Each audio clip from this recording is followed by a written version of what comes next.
we get to finally clean the outside. And ta-da! Look what I found on Facebook Marketplace. And guess how much they were? $200 for 5 of them, which I thought was pretty good.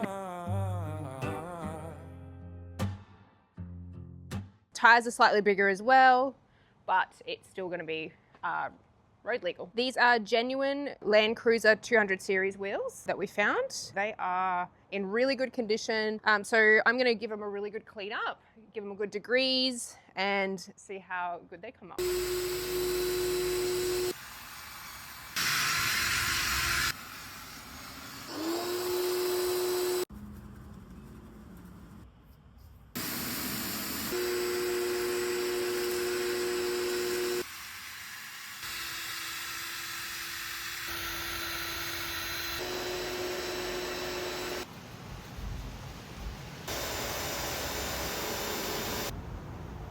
I've had so many comments these last couple of weeks on how cool it is that we are making the 414,000 kilometer gamble series. And how do you do that? Or how did you learn that? And one of the things I found quite surprising was lots of people don't know how to take a wheel off. So today I'm going to show you how to take a wheel off. If you don't know how to, jump on YouTube on the side of the road. I've done that a couple of times when I've been stuck, but I've got my trusty little Allen key. And this one is, once I've taken this off, it's got a 22 mil socket. Some cars take a 19 mil or whatever, but you also, before you jack it up, you actually want to loosen off these bolts, because if you don't do that and then you jack it up and try and loosen it off, your wheel just starts spinning. And I've made that rookie error before, and I've actually just had to like jack it back down to actually loosen off the bolts and then jack it back up again. So always the best way to do it is before you jack it up.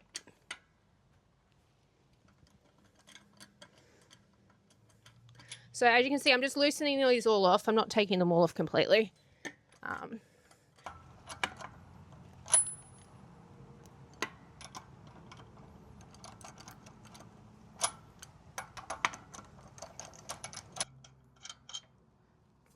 are off.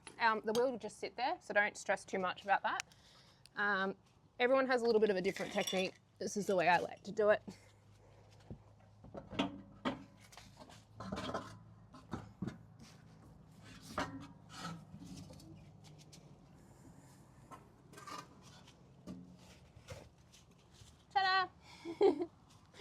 She's off.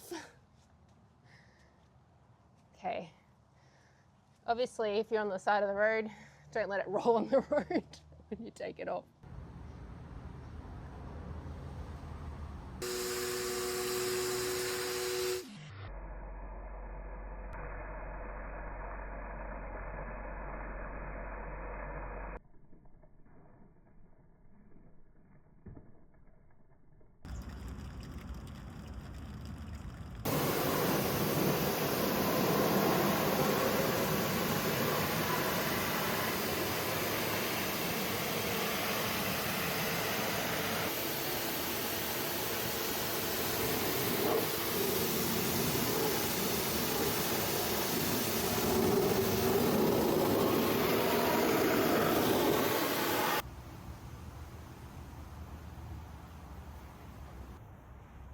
Do I look like an Eskimo? You look like something. Degrease.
for starting a cause, but she's looking the part.